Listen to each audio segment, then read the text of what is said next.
단 한 번도 흔들린 적 없던 박진석의 눈빛이었는데요. 그날 밤 박진석은 고성희를 보며 처음으로 내가 지금까지 누구랑 살았지? 라는 생각을 했습니다. 박진석은 원래 감정을 얼굴에 드러내는 사람이 아니었습니다.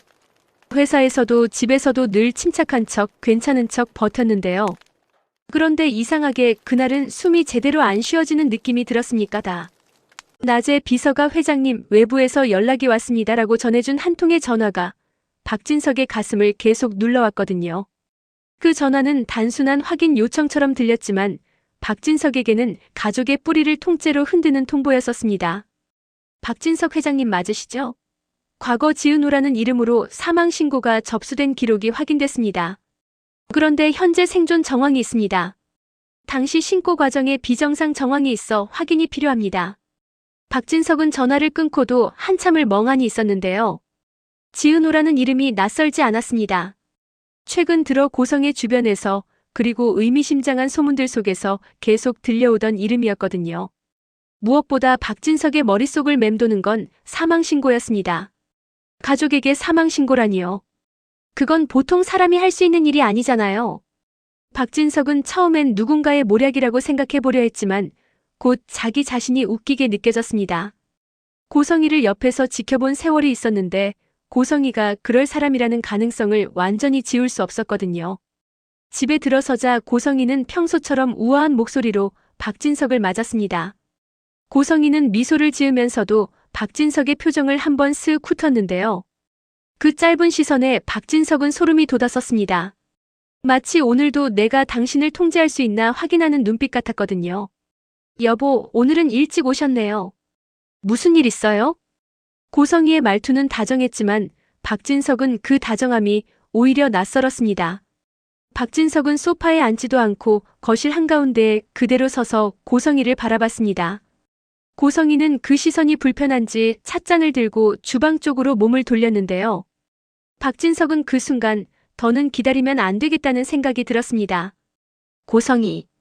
박진석이 처음으로 고성희를 여보가 아니라 이름으로 불렀습니다. 고성희의 손이 아주 잠깐 멈췄습니다. 왜요? 지은우가 누구야? 고성희는 한 박자 늦게 웃어 보였습니다. 웃음이란 게 원래 자연스러워야 하는데 고성희의 웃음은 너무 정교했었거든요. 고성희는 박진석에게 다가와 손을 잡으려 했습니다. 갑자기 무슨 지은우예요? 당신 요즘 바빠서 피곤한가 봐요.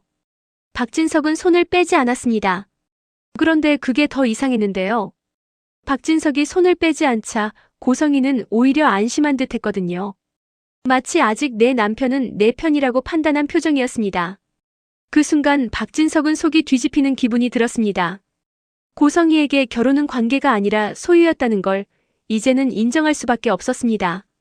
박진석은 고성희의 눈을 똑바로 보며 낮게 말했습니다. 지은우 사망신고. 그게 내 손을 거쳤지? 사망신고라는 단어가 나오자 고성희의 얼굴이 확 굳었습니다. 고성희는 그제야 손을 놓았고 한 발 물러섰습니다. 당신 지금 나를 의심하는 거예요? 고성희가 의심이라는 말을 꺼내는 순간 박진석은 그동안의 장면들이 스쳐 지나갔습니다. 박진석이 무언가를 물어볼 때마다 고성희는 늘 나를 의심해? 로 되받아쳤고 박진석은 그 말에 죄인이 된 듯 입을 다물었었습니다. 그 패턴이 너무 익숙해서 박진석은 늘 고성희에게 사과하고 넘어갔는데요. 그런데 오늘은 달랐습니다. 박진석은 더 이상 죄인이 되지 않기로 했습니다. 의심이 아니라 확인이야. 박진석이 단단하게 말하자 고성희는 순간 당황했습니다. 고성희는 곧바로 공격으로 태세를 바꿨습니다. 누가 당신한테 그런 말 했어요? 지은우? 아니면 그 주변 사람들? 다 당신 돈 보고 접근하는 거예요. 당신 자리를 노리는 거고. 내 자리 얘기하지 마. 박진석이 말을 끊자 고성희는 입술을 깨물었습니다. 고성희는 참을 수 없다는 듯 목소리를 높였습니다. 그럼 뭘 믿고 싶어요? 지금까지 내가 당신 옆에서 얼마나. 박진석은 그 말이 끝나기도 전에 한 문장을 툭 던졌습니다. 한우진만 내 자식이라고 말해왔지. 고성희의 눈동자가 흔들렸습니다. 고성희는 곧바로 표정을 수습했지만 박진석은 그 흔들림을 놓치지 않았습니다. 박진석의 머릿속에 퍼즐이 맞춰지기 시작했는데요. 지은호 사망신고 한우진 그리고 최근의 소문. 고성희가 지은호의 엄마 가게에 찾아가 협박했다는 이야기까지. 그 모든 게 우연이 아니라 한 방향으로 이어지고 있었습니다. 박진석은 그날 밤 고성희가 잠든 뒤 서재로 갔습니다. 박진석은 사실 고성희가 가장 싫어하는 공간이 서재였다는 걸 알고 있었는데요. 서재는 박진석이 자기 생각을 하는 공간이었고 고성희가 통제하기 어려운 공간이었거든요. 박진석은 조용히 오래된 서류철을 꺼냈습니다. 가족관계, 호적, 혼인신고, 출생 관련 서류들. 박진석은 원래 이런 걸 직접 확인할 일이 없는 사람이었지만 그날은 손이 저절로 움직였었습니다. 서류를 넘기다 박진석은 한 장에서 멈췄습니다. 지은호라는 이름이 또렷하게 보였습니다. 그리고 옆에는 사망 처리 표시가 있었습니다. 박진석은 그걸 보는 순간 손끝이 얼어붙었습니다. 종이 한 장이 이렇게 차갑게 느껴질 줄 몰랐는데요. 박진석은 그 자리에서 한동안 움직이지 못했습니다. 그때 뒤에서 발소리가 들렸습니다. 여보 뭐해요? 고성희였습니다. 고성희는 서재 문 앞에 서서 박진석과 서류를 번갈아 봤습니다. 고성희는 처음엔 웃으려 했지만 웃음이 나오지 않았습니다. 고성희의 목소리가 아주 낮아졌습니다. 그거 어디서 났어요? 박진석은 서류를 내려놓고 고성희를 바라봤습니다. 박진석은 마음속에서 무언가가 끊어지는 소리를 들었습니다. 믿음이 끊어지는 소리였는데요. 왜 그랬어? 박진석의 질문은 짧았지만 고성희를 무너뜨리기에 충분했습니다. 고성희는 잠깐 멈칫하더니 곧바로 눈가에 눈물을 걸쳤습니다. 고성희는 늘 그랬습니다. 궁지에 몰리면 불쌍한 아내로 돌아갔습니다. 당신을 지키려고 그랬어요. 고성희는 떨리는 목소리로 말했는데요. 박진석은 그 말이 더 무서웠습니다. 당신을 지키려고라는 말에는 늘 내가 옳다는 확신이 숨어 있거든요. 박진석은 한숨을 내쉬었습니다. 나를 지키려고? 아니, 너를 지키려고겠지. 고성희는 고개를 저었습니다. 아니에요. 당신이 회장으로 살아야 했잖아요. 당신 옆에는 깨끗한 가정이 있어야 했고, 과거는 정리돼야 했고, 그때는 어쩔 수 없었어요. 고성희의 말에서 박진석은 정리라는 단어를 똑똑히 들었습니다. 사람을 정리했다는 말. 자기 아이를 정리했다는 말. 박진석은 그 순간 속이 울렁거렸습니다. 지은호는 사람인데 정리가 돼? 박진석이 조용히 묻자 고성희는 눈물을 멈췄습니다. 고성희의 얼굴이 순식간에 차갑게 굳었습니다. 고성희는 다가오며 낮게 말했습니다. 그럼 당신은요? 당신도 그 깨끗한 가정 덕분에 여기까지 온 거잖아요. 그 말이 박진석의 가슴을 찔렀습니다. 박진석도 깨끗한 척하며 살아온 사람이 맞습니다. 박진석은 자신의 권력으로 많은 것들을 덮고 살아왔습니다. 하지만 박진석은 적어도 가족만은 다를 거라고 믿었는데요. 고성희는 그 마지막 믿음까지 조롱하듯 깨뜨렸습니다. 그날 이후 박진석은 달라졌습니다. 박진석은 겉으로는 평소와 똑같이 출근하고 회의하고 사람들을 만나며 아무 일 없는 척했는데요. 속에서는 전혀 다른 사람이 되어가고 있었습니다. 박진석은 고성희를 대놓고 몰아붙이지 않았습니다. 고성희가 가장 무서워하는 건 감정 싸움이 아니라 조용한 권한 박탈이라는 걸 알고 있었거든요. 박진석은 먼저 비서 라인을 바꿨습니다. 고성희가 연락하던 직원들에게는 회장 지시 없이 움직이지 말라는 지침이 내려갔습니다. 생활비처럼 쓰던 카드 한도도 조정됐고 집 안운전기사 스케줄도 박진석 승인 없이는 변경되지 않게 됐습니다. 고성희는 처음엔 눈치채지 못했습니다. 그런데 며칠 뒤 고성희가 평소처럼 뭔가를 지시했는데 상대가 미적거리자 고성희는 얼굴이 달아올랐습니다. 왜 이렇게 늦어요? 내가 말했잖아요. 직원은 조심스럽게 말했습니다. 사모님 죄송한데 회장님 승인 없이는. 그 순간 고성희는 박진석을 찾아왔습니다. 고성희는 웃는 얼굴로 시작했지만 웃음이 오래가지 않았습니다. 여보, 당신이 뭔가 바꿨죠? 박진석은 차를 마시며 아주 태연하게 대답했습니다. 내 걸 내가 관리하는 거야. 고성희의 눈빛이 변했습니다. 고성희는 분노를 꾹 눌러 담으려 했는데요. 그 눌러 담은 분노가 더 무서웠습니다. 당신 지금 나랑 전쟁하자는 거예요? 박진석은 고개를 들고 고성희를 똑바로 봤습니다. 전쟁은 내가 시작했지. 내 가족을 건드렸잖아. 고성이는 그 말에 입술이 하얗게 질렸습니다. 고성이는 결국 방으로 들어가 문을 세게 닫았는데요. 박진석은 그 문 닫는 소리를 들으며 마음이 더 단단해졌습니다. 고성이는 자신이 흔들리는 걸 들키면 안 된다는 사람입니다. 그런데 문을 세게 닫았다는 건 고성이가 흔들리고 있다는 뜻이었거든요. 여기서 심리적 클라이맥스가 한 번 더 터졌습니다. 박진석은 우연히, 아니, 어쩌면 필연적으로 고성이가 지은호의 엄마 가게에 찾아가 협박했다는 소식을 정확히 확인하게 됐는데요. 한우진이 있는 곳을 말하지 않으면 가게를 망하게 하겠다는 말까지 그대로 들어왔습니다. 박진석은 그 말이 너무 잔인해서 한동안 아무 말도 못했습니다. 고성이는 자신이 무너질수록 더 약한 곳을 때렸습니다. 박진석은 그 패턴이 이제 너무 분명하게 보였습니다. 박진석은 그날 밤 고성이에게 전화를 걸었습니다. 지금 어디야? 고성이는 잠깐 멈칫하더니 아무렇지 않게 말했습니다. 집이죠. 거짓말이었습니다. 박진석은 고성이의 거짓말을 듣는 순간 오히려 마음이 차분해졌습니다. 결심이 서니까 화가 덜 나더라고요. 고성이, 내 이름으로 더는 아무것도 하지 마. 박진석이 그렇게 말하자 고성이는 목소리가 차가워졌습니다. 당신 지금 협박하는 거예요?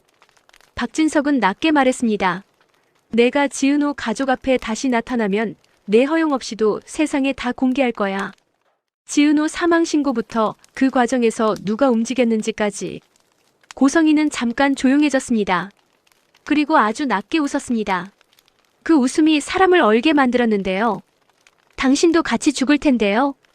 고성이는 늘 이런 식이었습니다.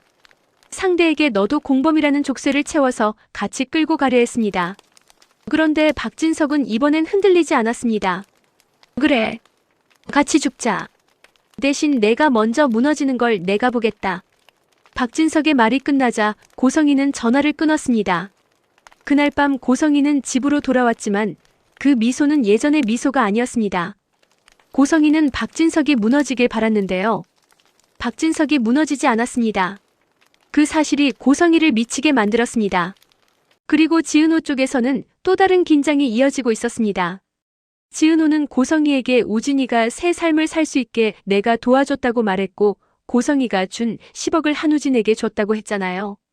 그 말은 고성이에게 단순한 분노가 아니라 소유권 침해였고 통제 실패였고 무엇보다 체면 파괴였습니다. 고성이는 내가 우진이 엄마다. 내가 뭔데라고 소리쳤고 지은호는 당신은 나도 낳았다. 우진이는 필요하니까 데리고 가고 나는 버렸다라고 맞섰습니다.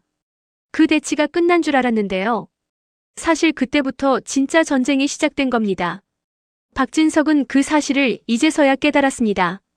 박진석은 지은호에게 사람을 보내 만나자는 의사를 전했습니다. 지은호는 당연히 경계했는데요. 박진석이 고성이의 남편이라는 이유만으로도 위험했거든요. 하지만 지은호는 피할수록 더 큰 폭풍이 올 것 같아 결국 나갔습니다. 지은호는 마음속으로 계속 되뇌었습니다. 박진석도 고성이랑 같은 편이면 어떡하지? 내가 우진을 숨겨준 게 오히려 덫이 되면 어떡하지? 박진석과 지은호가 마주 앉았을 때 박진석은 먼저 고개를 숙였습니다. 그 행동이 지은호를 더 불안하게 만들었는데요. 힘 있는 사람의 사과는 종종 거래의 시작이니까요. 지은호 신하는 몰랐습니다. 박진석의 목소리는 낮았고 이상할 만큼 떨림이 섞여 있었습니다. 지은호는 그 떨림이 연기인지 진심인지 구분하려고 박진석의 눈을 봤습니다. 박진석은 시선을 피하지 않았습니다. 당신이 내 아내 때문에 어떤 삶을 살았는지. 지은호는 입술을 꽉 깨물었습니다. 지은호는 화가 났지만 더 크게 올라오는 감정은 허무함이었습니다. 몰랐다는 말이 이렇게 잔인할 수도 있구나 싶었거든요. 지은호는 결국 낮게 말했습니다. 지금 와서 몰랐다고 하면 뭐가 달라져요? 박진석은 고개를 끄덕였습니다. 맞아요. 그래서 묻겠습니다. 우진이 어디 있습니까? 지은호의 눈빛이 날카로워졌습니다. 지은호는 단호하게 대답했습니다. 우진이는 고성의 씨한테 못 돌려보내요. 우진이는 지금 겨우 숨쉬고 있어요. 박진석은 그 말에 잠깐 눈을 감았습니다. 박진석은 한우진이 아들이라는 사실보다도 한우진이 고성의 소나기에 있었다는 사실이 더 충격이었는데요. 박진석은 자기 손으로 고성이에게 권력을 쥐어줬고 그 권력이 한우진을 옥죄었을 수도 있다는 걸 떠올리자 심장이 아팠습니다. 그럼 지은호 씨는 원하는 게 뭡니까? 박진석의 질문은 조용했지만 그 안에는 수많은 의미가 있었습니다. 지은호는 잠깐 망설였습니다. 그리고 솔직하게 말했습니다. 고성애 씨가 우리 가족 앞에 다시는 못 오게 해주세요. 그 사람은 협박으로 살아온 사람이에요. 우진이도 나도 우리 엄마도 그 사람에게는 그냥 물건이에요. 박진석은 그 말에 입술을 굳게 다물었습니다. 박진석은 그제야 깨달았습니다. 고성이가 지은호를 사망신고 처리한 건 단순히 숨기기가 아니라 지은호를 존재에서 삭제한 거였습니다. 존재에서 삭제해도 죄책감이 없는 사람. 박진석은 그 사람이 자기 옆에서 여보라고 불렀다는 사실이 소름 끼쳤습니다. 하지만 박진석은 성급하게 움직이지 않았습니다. 박진석이 지금 고성이를 바로 무너뜨리면 고성이는 마지막 발악으로 지은호와 한우진을 동시에 무너뜨릴 가능성이 높았거든요. 고성이는 자신이 무너지면 남도 같이 끌고 가는 사람입니다. 그래서 박진석은 조용한 붕괴를 택했습니다. 고성이가 가진 카드들을 하나씩 뺐고 고성이가 의지하던 줄들을 하나씩 끊고 고성이가 가장 두려워하는 방식으로 고성이를 고립시키는 겁니다. 박진석은 사람을 통해 고성의 주변을 정리하기 시작했습니다. 고성이가 연락하던 브로커, 서류를 처리해주던 사람, 비자금 흐름에 관여한 인물들. 박진석은 회장답게 차갑게 접근했는데요. 그 과정에서 박진석은 충격적인 기록 하나를 마주했습니다. 지은호 사망신고 처리 과정에 단순 브로커가 아니라 박진석과 오래 일했던 내부 인물이 연루돼 있었던 겁니다. 박진석은 그 자료를 보고 손이 떨렸습니다. 이건 단지 고성이 혼자 만든 일이 아니었습니다. 고성이가 박진석의 회사와 시스템까지 이용해서 사람을 삭제해버린 겁니다. 박진석은 그 순간 자신의 인생이 통째로 더럽혀진 느낌이 들었는데요. 내가 회장으로 살아온 방식이 고성이에게 칼이 되어줬다는 사실이 너무 참담했습니다. 박진석은 그날 밤 고성이와 마주 앉았습니다. 고성이는 여전히 우아한 척했지만 눈빛에는 경계가 가득했습니다. 고성이도 느낀 겁니다. 박진석이 예전의 박진석이 아니라는 걸요. 박진석은 고성이에게 아주 조용히 물었습니다. 너 우리 회사 사람까지 써서 지은호를 처리했지? 고성이는 표정이 굳었다가 이내 미소를 지었습니다. 고성이는 거짓말을 하려 했지만 박진석은 그 미소에서 이미 답을 읽었습니다. 여보, 지금 무슨 말을? 난 지금부터 내 말 안 믿어. 박진석이 그 한마디를 던지자 고성이의 얼굴이 순간 하얗게 변했습니다. 고성이가 가장 무서워하는 건 박진석의 분노가 아니라 박진석이 믿지 않는 것이거든요. 고성이가 쌓아온 권력은 결국 박진석의 신뢰 위에 있었으니까요. 고성이는 그제야 본색을 드러냈습니다. 당신 지금 나버리려고? 그럼 당신도 끝이야. 나 혼자만 무너질 거라고 생각해? 박진석은 담담하게 대답했습니다. 끝이면 끝이지. 고성이는 그 말에 순간 말문이 막혔습니다. 박진석이 끝을 두려워하지 않는다는 걸 깨달았기 때문입니다. 박진석은 그동안 체면과 가정을 지키려고 고성이에게 끌려다녔는데요. 박진석이 체면을 내려놓는 순간 고성이의 무기가 사라집니다. 그날 이후 고성이는 움직임이 더 거칠어졌습니다. 고성이는 한우진을 찾기 위해 더 극단적으로 움직이기 시작했고 지은호를 다시 흔들기 위해 주변을 압박하려 했습니다. 그런데 이상하게도 고성이가 움직일 때마다 길이 막혔습니다. 전화가 안 통했고 사람이 말을 바꿨고 돈이 바로 나오지 않았습니다. 고성이는 그제야 알아챘습니다. 박진석이 자신을 조용히 고립시키고 있다는 걸요. 여기서 또 한 번 심리적 클라이맥스가 터졌습니다. 고성이는 분노를 참지 못하고 박진석 서재로 들어가 박진석을 밀어붙였습니다. 당신 나 감시해요? 내 사람들 다 끊어놓고 내 돈줄 맞고 당신 나를 어떻게 하려는 거야? 고성이가 숨을 거칠게 내쉬며 말했는데요. 박진석은 책상에 놓인 서류를 천천히 고성이 쪽으로 밀었습니다. 고성이가 그 서류를 보는 순간 고성이의 눈빛이 흔들렸습니다. 그 서류는 지은호 사망신고 처리 경로와 연루된 내부자 목록이었습니다. 박진석이 조용히 말했습니다. 이거 세상에 나가면 너만 끝나는 게 아니야. 나도 끝이고 우리 회사도 끝이야. 그래서 묻는 거야. 너 왜 여기까지 했어? 고성이는 그제야 입술을 떨었습니다. 고성이는 울음을 꺼내려다 실패했고 분노를 꺼내려다 실패했습니다. 고성이는 결국 아주 낮게 말했습니다. 나는 잃기 싫었어. 박진석은 그 말이 더 무서웠습니다. 고성이가 말하는 잃기 싫음은 사랑이 아니라 소유였습니다. 고성이는 박진석의 자리도 한우진도 지은호의 존재마저 자기 마음대로 삭제할 수 있다고 믿었던 사람이었습니다. 박진석은 그날 밤 혼자 남아 생각했습니다. 자신이 왜 이제서야 각성했는지, 왜 한우진이 사라지고 지은호가 나타나고 사망신고라는 단어가 튀어나오고 나서야 눈을 뜬 건지. 박진석은 자신이 가장 두려워했습니다. 내가 늦었구나. 늦었다는 깨달음은 사람을 미치게 하거든요. 그런데 바로 그때 박진석 비서에게서 긴급 연락이 왔습니다. 회장님, 우진 씨 관련해서 해외 송금 기록이 하나 더 나왔습니다. 그런데 지은호 씨 쪽이 아니라 고성의 사모님 쪽 라인으로 연결됩니다. 박진석은 그 말을 듣는 순간 심장이 철렁했습니다. 지은호가 고성이에게 받은 10억을 한우진에게 줬다는 건 박진석도 들었습니다. 그 10억은 분명 지은호를 향한 통제의 돈이었는데요. 그런데 고성의 쪽 라인에서 또 송금이 나갔다? 그 말은 고성이가 한우진의 행방을 이미 알고 있거나 적어도 접근 경로를 갖고 있다는 뜻일 수 있었습니다. 박진석은 머리가 하얘졌습니다. 고성이가 우진을 찾는 게 아니라 우진을 이용해 뭘 하려는 건가? 박진석은 그 순간 깨달았습니다. 고성이는 단순히 가족을 지키려는 게 아니라 자신이 무너지지 않기 위해 새로운 판을 짜고 있다는 걸요. 박진석은 지은호에게 바로 연락했습니다. 지은호는 전화기를 잡은 손이 떨렸는데요.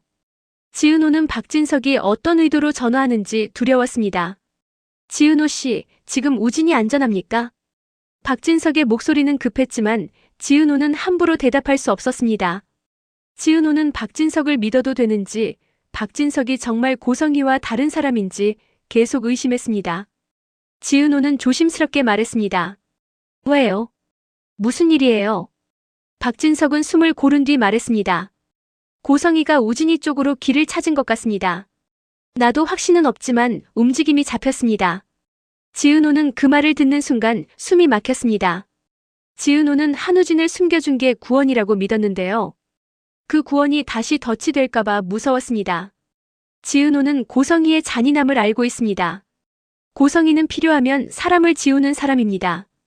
사망신고를 할 정도면 더한 것도 할 수 있는 사람입니다. 지은호는 결국 박진석에게 한마디 했습니다. 회장님, 고성애 씨를 막아주세요. 우진이한테는 지금이 마지막이에요. 그 한마디는 지은호의 절박한 부탁이었고 동시에 박진석에게 던지는 경고였습니다. 박진석은 그 말에 고개를 끄덕였습니다. 그래요. 내가 막을게요. 대신 당신도 나한테 숨기지 마요. 우진이 지켜야 하니까. 박진석과 지은호는 묘한 동맹 같은 걸 맺게 되는데요. 그 동맹은 완전한 신뢰가 아니라 공통의 적을 향한 절박함이었습니다. 그래서 더 위험했습니다. 조금만 삐끗하면 서로를 향한 의심이 다시 폭발할 수 있거든요. 그 사이 고성이는 마지막 카드를 꺼내려 했습니다. 고성이는 박진석에게 직접 다가오지 않고 주변을 통해 흔들어대기 시작했는데요.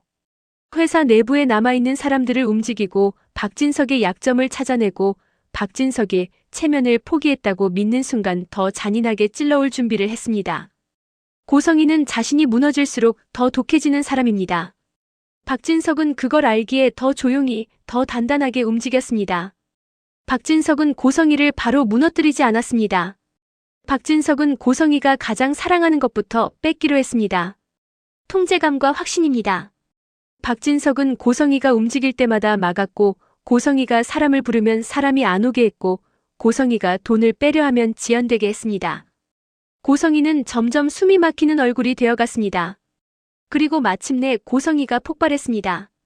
고성이는 박진석 앞에서 처음으로 소리를 질렀습니다. 당신이 지금 나를 어떻게 만들고 있는지 알아? 나는 이렇게 당하고 살 사람이 아니야. 고성이의 목소리는 떨렸고 눈빛은 광기에 가까웠습니다. 그 모습에 박진석은 오히려 확신이 들었습니다. 고성이가 이제 가면을 유지할 힘이 없다는 확신이요. 박진석은 아주 조용히 말했습니다. 그래. 너는 당하고 살 사람이 아니지. 그래서 남을 당하게 만들면서 살아왔잖아. 고성이는 그 말에 숨을 헐떡였는데요. 고성이는 결국 비웃듯 말했습니다. 좋아. 그럼 어디까지 가나 보자.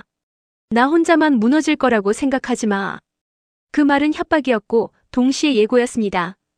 고성이는 분명히 무언가를 준비하고 있었습니다. 박진석은 그 순간 등골이 서늘해졌습니다. 고성이가 마지막 발악으로 누구를 건드릴까? 지은호일까, 한우진일까, 아니면 박진석이 가장 숨기고 싶은 부분일까? 박진석은 순간 떠오르는 이름이 있었습니다. 이지혁. 박진석은 이지혁이 어떤 포지션에 있는지 다 알 수는 없지만 고성이는 상대의 약점을 파고드는데 능한 사람입니다. 그리고 고성이는 지은호 주변 인물까지 건드릴 수 있습니다. 박진석은 지은호에게 다시 연락했습니다. 지은호는 연락을 받자마자 목이 메었는데요. 회장님? 박진석은 단호하게 말했습니다. 지은호 씨, 당분간 혼자 다니지 마요. 그리고 우진이 쪽은 계획 바꾸세요. 고성이가 눈치챘을 가능성이 큽니다. 지은호는 숨을 들이마셨습니다. 지은호는 자신이 만든 안전한 길이 다시 무너질까봐 두려웠습니다. 지은호는 결국 조용히 말했습니다. 회장님도 조심하세요. 고성애 씨는 가족이라는 말로 사람을 찌르는 사람이에요. 박진석은 그 말에 고개를 끄덕였습니다. 박진석은 이제 인정했습니다. 자신의 가족은 이미 붕괴하고 있고 그 붕괴를 멈추려면 회장의 얼굴이 아니라 아버지의 얼굴로 싸워야 한다는 걸요. 박진석의 각성은 단순히 아내를 의심하는 단계가 아니었습니다. 박진석은 이제 자기 인생 전체를 다시 판단하고 있었습니다. 박진석은 고성이와 함께 살아온 세월을 되짚으며 생각했습니다. 나는 왜 저 사람을 사랑이라고 착각했지? 그 질문이 박진석을 잠 못 들게 했습니다. 그리고 바로 그날 밤 지은호에게 메시지 하나가 도착했습니다. 발신 번호는 처음 보는 번호였는데요. 메시지 내용은 짧았습니다. 지은호 씨, 우진이한테서 전해달래요. 고성이가 움직였어요. 지금 당신도 위험해요. 지은호는 그 문자를 보는 순간 손이 떨렸습니다. 지은호는 그 짧은 문장에서 한우진의 숨소리를 느낀 것 같았는데요. 살아있다는 안도감과 또다시 위험이 온다는 공포가 동시에 밀려왔습니다. 지은호는 숨을 크게 들이마시며 박진석에게 바로 전화를 걸었습니다. 회장님, 우진이 쪽에서 연락이 왔어요. 박진석은 그 말을 듣는 순간 심장이 내려앉았습니다. 내용 뭐야? 지은호는 떨리는 목소리로 그대로 읽어줬습니다. 박진석은 잠깐 침묵했습니다. 그리고 아주 낮게 말했습니다. 고성이가 정말 마지막으로 가려고 하는구나. 박진석은 그제야 결정했습니다. 더 이상 미루면 안 됩니다. 박진석은 고성이를 조용히 무너뜨리는 것만으로는 부족할 수 있습니다. 고성이는 자신이 몰릴수록 더 잔인해지는 사람입니다. 박진석은 이제 선택해야 했습니다. 고성이를 공개적으로 끝내든지 아니면 고성이가 마지막 발악을 할 틈도 없이 단번에 제압하든지요. 그런데 박진석이 결심한 바로 그 순간 집 전화가 울렸습니다. 오래된 집 전화는 평소엔 울리지 않았는데요. 그 전화가 울린다는 건 누군가 일부러 그 번호를 찾았다는 뜻입니다. 박진석은 순간 불길함에 손이 굳었습니다. 고성이는 거실 한쪽에서 그 전화를 바라보고 있었는데요. 고성이는 미소를 짓고 있었습니다. 마치 받아봐라고 말하는 듯한 미소였습니다. 박진석은 결국 전화를 받았습니다. 박진석 회장님. 낯선 목소리였습니다. 그런데 이상하게도 그 목소리는 공포에 가까운 흥분을 품고 있었습니다. 당신 부인 고성애 씨 관련해서 지금 당장 확인하셔야 할 게 있습니다. 사망 신고 건 단순히 한 건이 아닙니다. 박진석은 숨이 멎는 줄 알았습니다. 단순히 한 건이 아니다. 그 말은 또 다른 삭제된 존재가 있을 수도 있다는 뜻이었습니다. 박진석은 천천히 고성이를 바라봤습니다. 고성이는 여전히 미소를 짓고 있었는데요. 그 미소가 너무 아름다워서 오히려 끔찍했습니다. 박진석은 그제야 깨달았습니다. 고성이는 한 번도 멈춘 적이 없었습니다. 지은호 하나를 지웠다고 끝난 게 아니라 필요하면 또 지웠을 사람입니다. 박진석의 가족 붕괴는 이제 시작에 불과했는데요. 박진석의 각성은 단순히 속았다는 분노로 끝나지 않습니다. 박진석은 지금부터 자신이 만든 권력의 구조 속에서 고성이가 어떤 악을 키웠는지 끝까지 들여다봐야 합니다. 그리고 동시에 지은호와 한우진을 지켜야 하고 고성이가 마지막으로 무엇을 노리는지 알아내야 합니다. 박진석은 전화기를 내려놓으며 고성희에게 아주 천천히 말했습니다. 고성애, 너 도대체 몇 사람을 지웠어? 고성희는 잠깐 멈칫하더니 고개를 살짝 기울이며 웃었습니다. 당신이 감당할 수 있을 만큼만 정리했어요. 그 한마디에 박진석은 온몸이 굳었습니다. 박진석은 그제야 확신했습니다. 고성희는 끝까지 갈 사람이라는 걸요. 그리고 그 끝은 박진석이 상상하는 것보다 훨씬 더 깊고 어두울지도 모릅니다. 과연 다음 이야기는 어떻게 전개될까요? 저의 예측이 맞을지 아니면 또 다른 반전이 기다리고 있을지. 그 뒷이야기가 궁금하시다면 지금 바로 구독 버튼 꾹 눌러주세요. 좋아요와 알림 설정은 다음 영상을 만드는 큰 힘이 됩니다.